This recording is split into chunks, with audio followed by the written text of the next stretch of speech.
time that the rest of us have had, rather disappointing relationship with time, and he seems to have aged in the usual fashion, unlike Steve.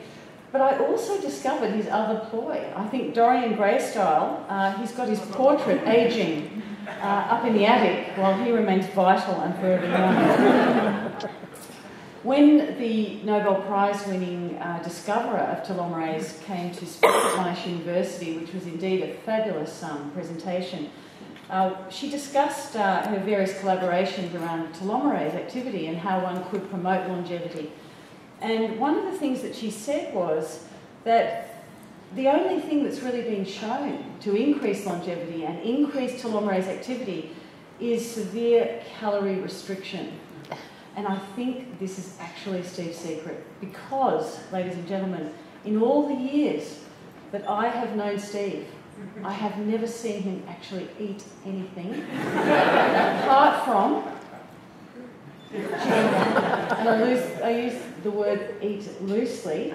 Well, recently he has even moved to the even lower calorie extra.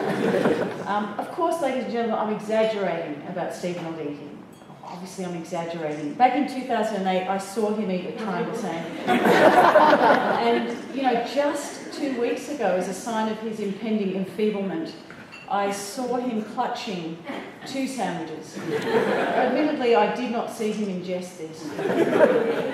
So I think this is the secret to Steve's longevity, and I would recommend it to you. If you want to look like him, just eat chewing gum. So I want to quickly test your Steve knowledge, and some of you who've been supervised by Steve will be able to, I think, answer these questions very well, but there will be some learning objectives and I'll test them afterwards. So the verb to be Steved refers to all of the following, and I welcome audience participation from PhD students past and previous. Please shout out if you know the right answer. The verb to Steve refers to meet Steve in the corridor as you leave for the day, which just seems to happen all too often. To be halfway through an experiment when Steve has an idea for another experiment. And then you just have to, ladies and gentlemen, throw that experiment in the bin because there is no point resisting. To plan to study the molecule of interest in a disease in your specialty, but to end up examining the molecule in a glomerulonephritis model. I think it's possibly only Paul King who studies lung inflammation that's evaded this fate. To be talked into a demanding job, as I was, such as the clinical dean of the Southern Clinical School, with the reassurance that it should only take about half a day. Or is it to encounter Steve steving another PhD student? Hands up if you know the right answer. Would anyone like to call it out? Yes, who is that? Peter Tipping? All of the above. All of the above. So people who are familiar with Steve's style of entrapment will tell you that surely the answer, which is not correct, is in fact to interrupt Steve when he's steving someone else. This is actually the definition of a reprieve, not a steving. So sorry about the formatting here. If you ever see Steve steving another PhD student in the corridor, you just walk on by, you make no eye contact, and thank your lucky star. So, now for the future PhD students, I would like to share with you some effective strategies for avoiding being steved. So they include all of the following, apart from do not park anywhere near a white Audi. There's many white Audis, don't park near any of them. One of them are Steve's. Plan key experiments during times when you know that others are being steved. This is a good one. I've used this one a lot. Feign inaptitude in initiation of renal inflammatory models. See, I'm sorry, I really tried. I just couldn't do it. I couldn't make it work. You've got to give Steve a task so he forgets the demanding job that he was going to ask you to do. This has been very helpful in my case. I can see he's about to ask me something, so I get in first. And finally, to interrupt Steve when he's steving someone else. Now, clearly, all of these answers are correct, except E, ladies and gentlemen. This answer E is surely the definition of insanity. Never, ever. The take-home message to PhD students of the future, Jonathan, Claire, I know there's others in the room, is that you, under any circumstances, you should never, ever interrupt Steve when he's steving someone else. the best way to survive your PhD. Steve's brain is large. It's big. It's very, very big. It's themed, and it's also colour-coded, as you'll see. I think if you snuck in the middle of the night and you did a sneaky transsphenoidal biopsy of his brain, I think you'd find a few of these guys. I think his whole frontal lobe is filled with ectopic glomeruli, and I think that's why he's rather monomaniacal about this fabulous filtration unit. I want to talk to you briefly now about Steve's supervision style. This is something really close to my heart, and I really have personal experience of this. Steve's supervision can last anywhere between 10 seconds and 310 minutes. It can be sporadic and can occur without warning. You could be in the middle of an experiment, but if supervision is happening, it will be happening. And you will drop that ELISA plate into the bin, and you will follow Steve to a room, and you will then be Steved. This particular session, though, that I'm going to describe to you is one that really happened way back in the last century when I was doing my PhD, and Steve had asked me to look up a little bit about the Th1, Th2 T-cell paradigm of the time. And so I dutifully did this, and I actually spent a lot of time reading up on genetic restriction of this and all kinds of things. I was ready to impress my PhD supervisor. And on this occasion, the supervision was actually planned. And when I arrived in his office to commence the session, instead of talking about Th1 and Th2, I was mercilessly grilled on the warships of World War I and II for 30 minutes. I later learned that there was a fabulous SBS documentary on it the night before. He obtained all his information from. The second 60 minutes of this supervision session were involved in discussing the Th1, Th2 dogma, and that seemed to be as expected. But then, unexpectedly and without warning, he asked me if I could recall the second line of the Samuel Taylor Coleridge poem in Xanadu de Kubla Khan, a stately pleasure dome decree. And we spent a bit of time debating whether the second line was where Alf the sacred river ran or where Ralph the sacred river ran. Finally decided it was Alf. And then he said, look, I think we should look at this molecule in the glomerulus. And I resisted for some time, and at this stage my blood sugar was plummeting dangerously. And I said to him, I wondered respectfully whether I may retire for lunch at this 180-minute mark. 180 minutes.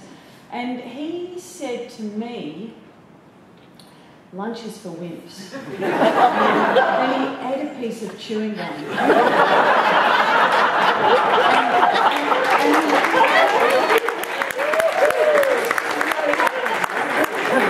This is all true.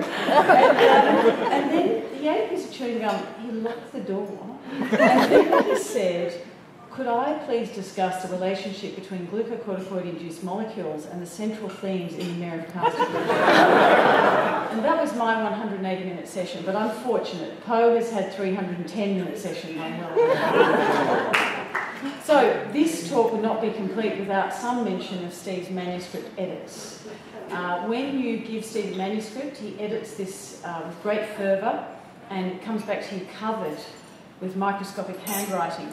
And when you try to decipher this, infuriatingly, you can usually read one line which says, I think the key experiment here is, followed by, and the only thing that you can actually do is to take this hieroglyphics to our own human embodiment of the Rosetta Stone for Steve's transduction, which is Jin Langran, and you can say to her, what is this saying, Jin? What is this? And she says, oh yeah, okay, I see what this says. It says, repeat all these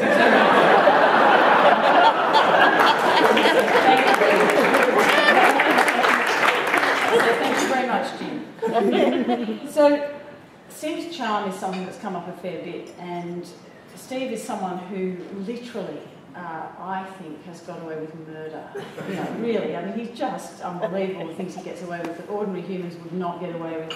And this sequence shows him and our esteemed international speaker, Andy Rees, sneaking away from a dinner table, having left insufficient funds to pay the bill, with a smile on his face, sneaking back into his room, thank you very much. I think Steve is the only non-billionaire who could get these two gorgeous ladies in matching outfits to ask him to pose with them. But I have other stories that hit my desk late today about Steve's charm, which are along the lines of Steve arriving at international conferences without accommodation and asking to share rooms with Peter Tipping, Jonathan Ehrlich, just to name a few.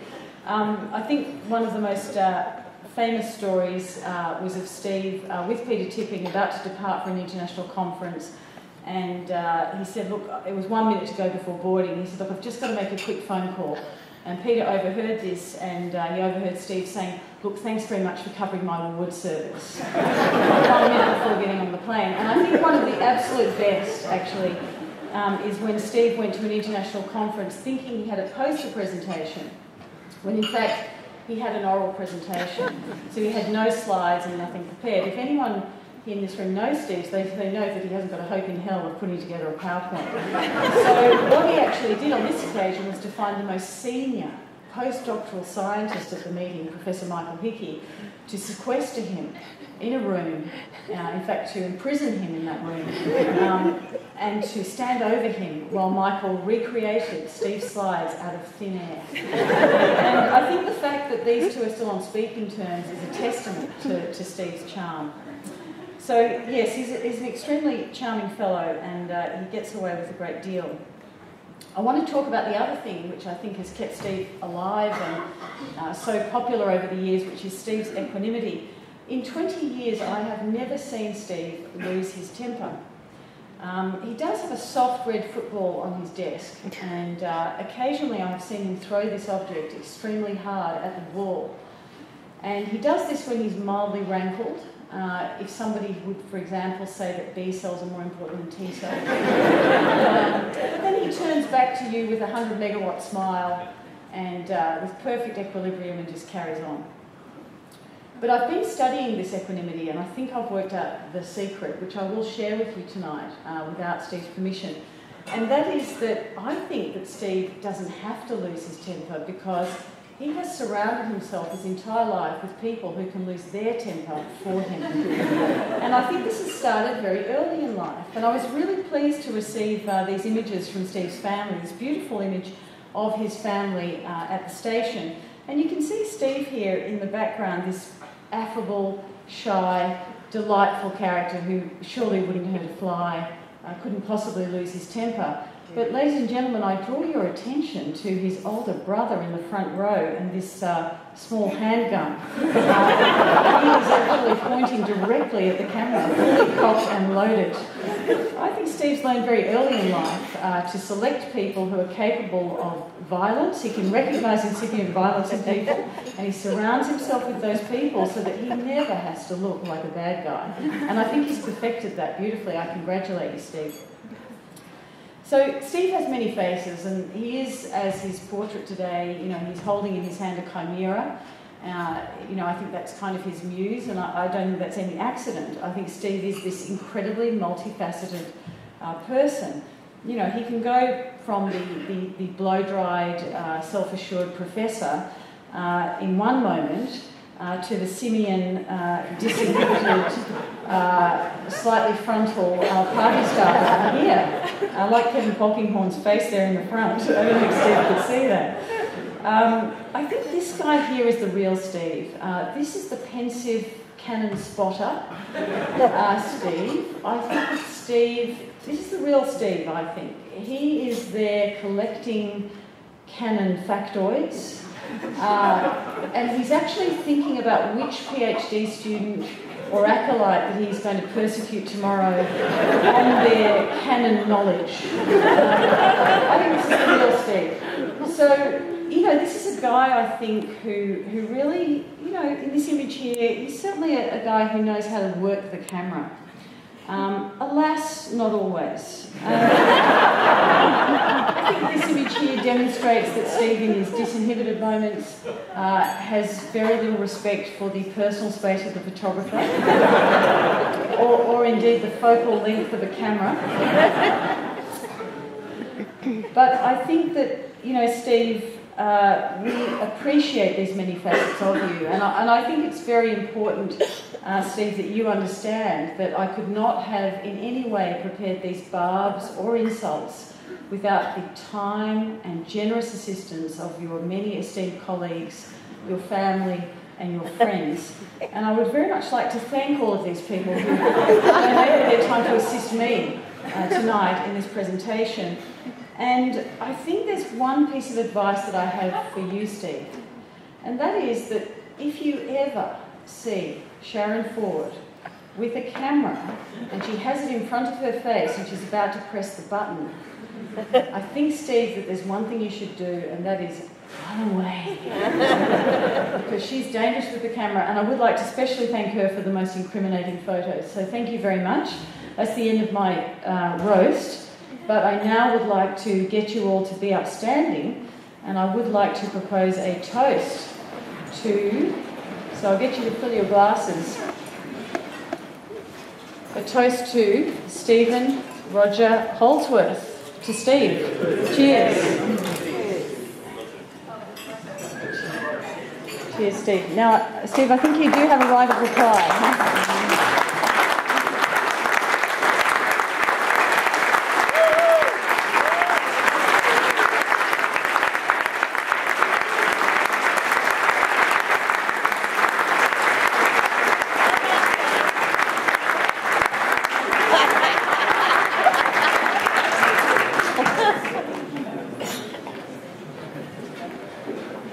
Michelle, there are many things I can say in response to this.